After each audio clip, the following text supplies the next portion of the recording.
Welcome back. हम गुफ्तगू करें इमरान अली साहब से और अनवर इकबाल साहब से। अनवर साहब, इमरान अली साहब ने बहुत तफसील से बताया है और जैसे वो कह रहे हैं कि उनके ख़्याल में अब इस पे तो अमेरिका को भी एतराज़ नहीं होना चाहिए। तो सर अब आप बताएं कि क्या ये सब एक्सेप्टेबल होगा, मंजूर होगा सदर डोनाल्ड ट्रंप को, क्योंकि ऑब्वियसली मिड टर्म इलेक्शन से पहले उन्होंने भी इस मामले को हल करना है, चाहे तेल की ज़रूरत हो ना हो अमेरिका को, मगर तेल की कीमतों का पे तो असर पड़ रहा है इस सारे मामले का। देखिए, जैसे कि इमरान ने कहा, मैं समझता हूँ ये एक सब्सटेंशियल बेसिस बन सकता है किसी भी समझौते की तरफ, क्योंकि जो तीनों तजावीज़ जो हैं, न्यूक्लियर वाली भी और स्ट्रेट ऑफ होर्मुज़ के हवाले से भी, सारी जो हैं वो ऐसी हैं जिन पे अमल हो सकता है और जो अमेरिका को एक्सेप्टेबल होंगी। सिर्फ उनको एक ज़रूरत होगी स्पिन, और वो स्पिन जो है वो ईरान के हवाले से नहीं चाहिए, उनको ओबामा एडमिनिस्ट्रेशन के हवाले से चाहिए। कोई ऐसा स्पिन वो तलाश करेंगे जिसमें ये कह सकें कि ये जो एग्रीमेंट हो रहा है वो जो ओबामा ने किया था उससे बेहतर है, और वो कुछ ना कुछ ढूंढ लेंगे। मेरा ख्याल है कि आप देखें, जब से ईरान की तजावीज़ आई हैं, यहाँ थिंक टैंक्स के तबसरे देखे मैंने, मीडिया के तबसरे देखे, सब में मुसलसल जो है इसको प्रेज किया जा रहा है और कहा जा रहा है कि हाँ, परफेक्ट नहीं है लेकिन बहुत अच्छी तजावीज़ हैं और अमेरिका को इस पे पॉजिटिवली रिस्पॉन्ड करना चाहिए। जी इमरान साहब, अब ये अगर इस तरह की ये प्रपोजल्स गई हैं, जैसे कि अब अनवर इकबाल साहब भी आपसे इत्तफाक कर रहे हैं कि इनको एक्सेप्ट किया जा सकता है, तो सर आपको लगता है कि इसके बाद फिर अब वो मौका आएगा कि दोनों अमेरिका और ईरान इकट्ठे बैठ के ये बात करेंगे? मगर जैसे सर पहले भी कुछ इस तरह की भी तो इत्तलात आई हैं कि जो पिछले दिनों में ओमान में मुलाकात हुई है, वहाँ और भी ममालिक के रिप्रेजेंटेटिव्स, किसी न या ऑफिशियल्स जो थे वो मौजूद थे। तो आपको लगता है कि जो अगला भी ये राउंड ऑफ टॉक्स होगा, हम तो यही उम्मीद करते हैं कि होगा, कि उसमें सिर्फ अमेरिका और ईरान नहीं होंगे, हो सकता है कि जैसे आप जिक्र कर रहे थे गल्फ के और ममालिक भी उसमें शामिल हो सकते हैं? नहीं जी, फिर खिचड़ी पक जाएगी। होना अमेरिका अच्छा। और ईरान के चाहिए, जिस मर्जी को चाहे टेलीफोन कर लें, जूम कर लें, जिस तरह हम लोग कर रहे हैं। और अनवर ने एक बहुत ब्रिलियंट बात की है, जो ट्रम्प है वो ओबामा की गोस्ट से लड़ रहा है। जो पिछले प्रेसिडेंट साहब की गोस्ट थी उससे तो वो जीत चुके हैं, क्योंकि वो ऑलमोस्ट इनकैपेसिटेटेड थे। He is fighting Obama's ghost. एक इंसान क्या आप कैरेक्टर और डीएनए चेंज नहीं कर सकते। वो एफसीपीओए के साथ मुकाबला करेंगे। मेरा ख्याल है फिर भी ये प्रपोजल ज़्यादा अच्छा है। अगर इसमें स्ट्रेट्स ऑफ हॉर्मुज़ भी खुल जाती है और वो कह सकते हैं मेरे ऑपरेशन फ्रीडम के बाद ये खुली है, इसीलिए वो मेरा ख्याल है कर रहे हैं। और दूसरा, वो न्यूक्लियर पे भी ट्रॉफी ले लें और कर लें, बात कर लें। ट्रॉफी के बगैर president Trump won't let it go. And the trophy is, as brilliantly pointed out, it's not against Iran, it's against President Obama. Imran Ali साहब, अगर मैं गलत नहीं हूँ तो जो एनरिचमेंट की कमिटमेंट थी उस ट्रीटी के नीचे वो 2030 तक थी। तो अगर उससे आगे का कोई साल पर इत्तफाक हो जाए दोनों ममालिक में, तो शायद that will be the trophy that President Trump wins. हाँ जी, दैट ट्रॉफी प्लस ट्रायम्फेंटली कह सकें कि I opened Hormuz for everybody, the Europeans didn't come, dash didn't come, ये वो इस किस्म की बातें, the US is the leader of the world and blah blah blah. तो बिल्कुल जी, ये हो सकती है ट्रॉफी।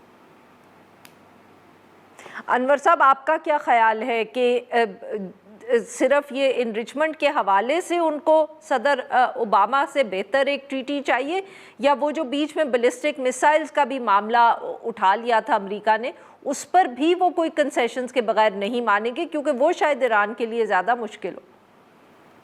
देखिए, मैं आपके सवाल का जवाब देता हूँ।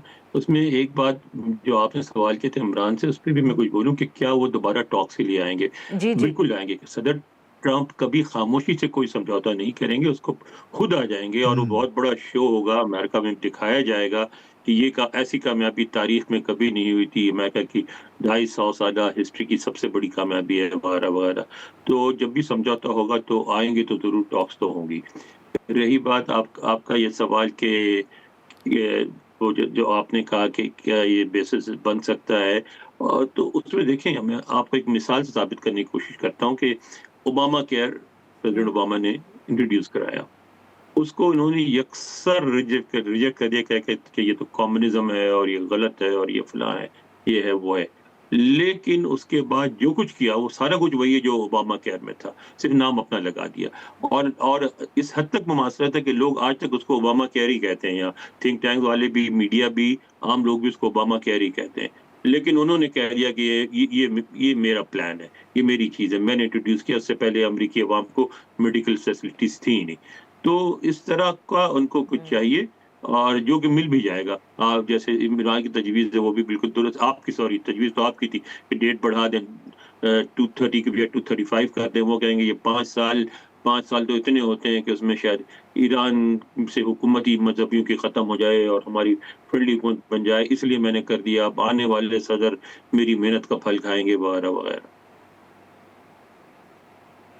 اب عمران علی صاحب، اب اگر تھوڑا سا ہم ایران کا بھی ذکر کر لیں، بیکاز آبویسلی جہاں ہم بار بار یہ بات کرتے ہیں کہ ڈومیسٹکلی صدر ڈونلڈ ٹرمپ کے لیے بھی بڑا ضروری ہے کہ یہ جنگ ختم ہو، تو ایران کی حکومت کے لیے بھی آسان نہیں ہے، جو مرضی ان کی IRGC کہہ لے، they also have to put an end to this, اور ان کو بھی چاہیے کوئی نہ کوئی ایسی کنسیشنز یا کوئی نہ کوئی ایسی وکٹری جس کو وہ اپنے لوگوں کو جس کو کہتے ہیں نا سیل کر سکے۔ سو واٹ آپ کو کیا لگتا ہے کہ یہ اتنی کنسیشنز کر کے، جس طرح آپ ذکر کریں کہ یہ مناسب آفر ہے امریکہ کے لیے، ایرانی حکومت اس کو کیسے اپنے لوگوں کو سیل کرے گی یا کنونس کرے گی کہ یہ ہم نے ایک اچھا معاہدہ کیا ہے؟ تھوڑا سا اسپیکولیٹو ہے سر، بٹ اب اس پہ بات کرنی تو ضروری ہے۔ آپ کا بہت امپورٹنٹ پوائنٹ ہے یہ۔ دیکھیں، ایران کا تھوڑا سا کام آسان ہے، وہ تو یہ کہہ سکتے ہیں کہ ہم نے ایک سپر پاور کا اور ایک سپر پاور کے پلے کا ہم نے، لیکن اب تو ڈیبیٹ یہ کہ پلہ کون ہے، ہم نے ان دونوں کا مقابلہ کیا اور ہم اس میں کامیاب ہوئے، اور دیکھیے وہ ہمارے ساتھ آ کے انہوں نے ایگریمنٹ کیا ہے۔ اور سینکشنز ریلیف جو ہے، میں تیسرا پوائنٹ آپ کو بتانا بھول گیا تھا، ایران نے کہا ہے کہ اب سینکشنز ریلیف بھی گریجول کریں، تو جو سینکشنز ریلیف ہے وہ ان کی وکٹری ہوگی۔ ان کی وکٹری پھر یہ ہوگی کہ انہوں نے باقی ایگریمنٹ کر کے سیز فائر کروایا ہے اور شہادتیں دینے کے بعد ایران کو پروٹیکٹ کیا ہے، ایران کی ٹیریٹوریل سوورنٹی پروٹیکٹ کی ہے، اور اللہ کرے وہ کامیاب ہو جائیں، کیونکہ مجھے کئی دفعہ یہ لگتا ہے کہ کوئی اور بھیانک سازش ایران کے اوپر افٹ ہوگی، جس میں اسیسینیشنز ہو سکتی ہیں، جس میں باقی چیزیں ہو سکتی ہیں۔ یاد رکھیے، اسرائیل جو ہے، میں اس کو کوئی بہت برا سمجھتا ہوں، کہہ نہیں رہا، اس کی پرابلم ہے، it has a psychological problem, کہ وہ ایک فنکشننگ اسٹیٹ کو جو ٹوٹلی اس کے پیلسٹینینز کی مرحومیوں کا ذکر نہ کرے اور ان کا ذکر کرے اور ان کے لیے کھڑی ہو، اسرائیل نہیں دیکھ سکتا۔ اسرائیل can't do it, so it will be President Trump again who will have to restrain Israel. تبھی باتیں آگے جائیں گی۔ جی ناظرین، یہاں پہ لیتے ہیں ہم ایک چھوٹی سی بریک۔